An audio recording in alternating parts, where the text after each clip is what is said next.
I'm Maran here for another Bullitt Mustang video. So this time, I'm actually not in my own Bullitt. If you're an eagle-eyed viewer here, you'll probably notice the Recaro seats, which mine does not have. So I am with the AVA group here for the Performance Car and Performance SUV of the Year Awards we always do every fall, and the Bullitt is one of the cars in the running.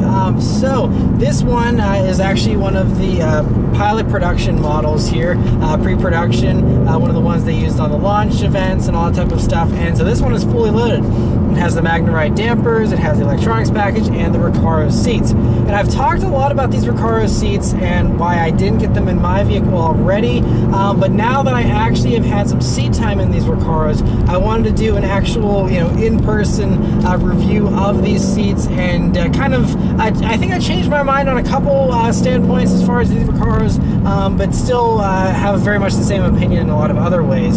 So these Recaro seats are a $1,600 option here in the Bullitt, and so that takes this Bullitt with all those options up to over $53,000 now.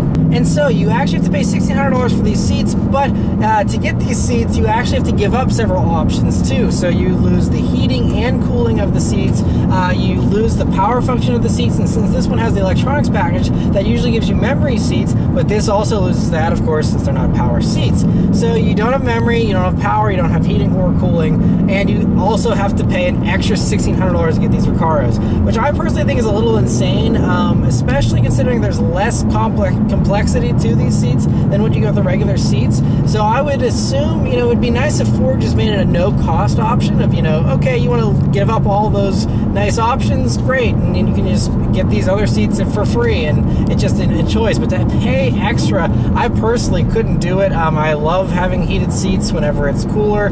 I love having the cooled seats whenever it's hotter, and the power, obviously I'm the only one driving my Bullitt, and the memory, so I don't really care, although the memory is nice if you take your car for an oil change and they move the seat, they can put it back to your normal position. But other than that, I never use the power function, so I don't really care about that. But the heating and cooling I do care about, and so to lose that already was a deal breaker, and then paying $1,600 extra for them is also a deal breaker. But I had so many people give me grief, oh, why didn't you get the Recaros, like those are the best seats, they're the sportiest seats, and I've heard mixed reviews on these Recaros in the past. Now, I'd sat in them plenty of times in the past, but I'd never spent a long time driving around in these seats. And so I spent some time as a passenger and as a driver here yesterday and today in these seats. And so one thing I do want to say is a lot of people are saying these seats are uncomfortable, at least for longer drives. Now, I've not driven on a long road trip, so I can't say how these seats feel after 8 hours, but I will say that in all the time I've been sitting in them, they actually are very comfortable if you're about my size and no larger. So I had like Roman Micah in the car from the Fast Lane car. He was driving around. He's like, these seats are just too tight, and he's a much taller, larger bone guy, and so they're just not comfortable for him. And there's a lot of other people that they're not comfortable as far as their shape. And that's the nice thing about the Recaros. If you do, if you are on the smaller side and you do want more aggressive bolstering, these seats hold me in much better than the regular seats. The regular seats are really good.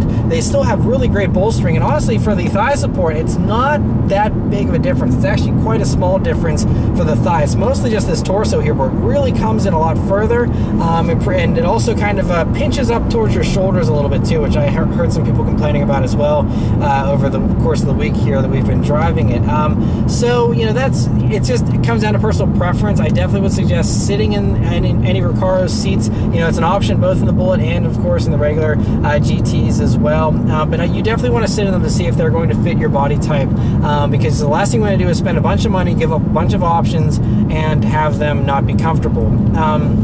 But a lot of people are like saying, oh, why would you get the normal seats, like Recaros are better? And in many cases, Recaros are better. In most vehicles that I've driven, I would choose the Recaros over the regular seats. But just because it has the name Recaro on it doesn't automatically make it better. And that's, the regular seats in the Bullitt still hold me in place very, very well. Even me being, a little bit of a smaller guy, they hold me in really well. And so, like I said, spending extra money, losing a bunch of options just made no sense to to me.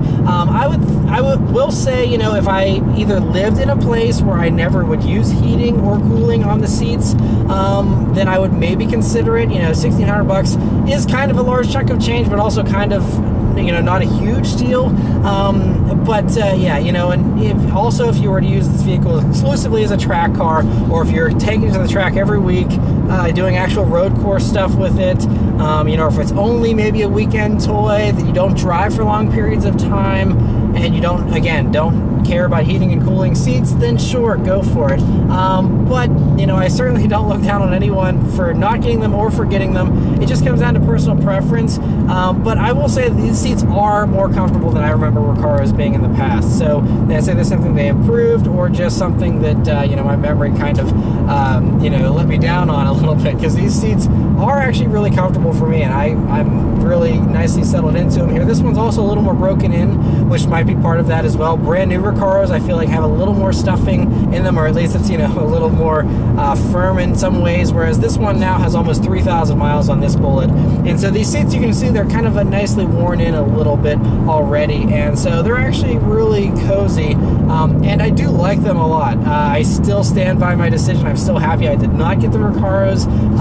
just because, like I said, I don't want to give up those things. And also these thigh bolsters are a little bit taller, and so whenever you're going to get into the vehicle, if you don't get in just right, it can kind of put a little more pressure on your legs, and a little bit trickier to get in and out of than the regular seats. Another brief little thing I'll mention about these Recaros is that they're just, the way the bolstering is, like, if I have my arms down, it's a little too squished, but then if I have my arms out, then I feel like I'm just like airing out my pits here. So it's kind of, there isn't a happy medium, whereas in the other Bullitt seats, you kind of have a little bit less obstruction here, so you can kind of let your arms hang naturally. And again, that just comes down to body type and the way you're built and how big your torso is and all that type of stuff.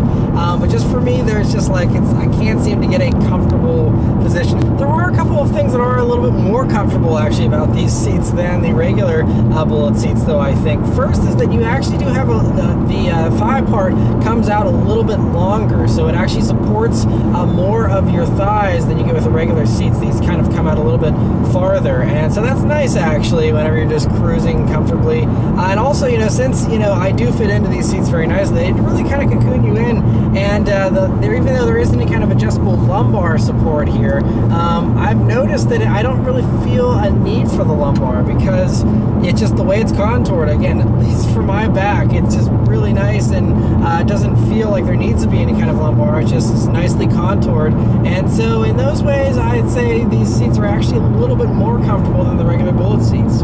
But yeah, so I just wanted to make this quick little video, because you know, there's so many people in the comment section. It's like, Recaro, yes, it's like an automatic thing. You see Recaro, you say, yes, I want those seats. And it's much more complicated than that with the Mustang, at least. You know, it just depends on your body type and what it is that you want, because it's not like there aren't compromises. There's a bunch of compromises with them, and so therefore it's not for everyone, myself included. And but yeah, so let me know your thoughts about these Recaros in the comments below. Thank you guys very much for watching, and I'll see you next time. Take care.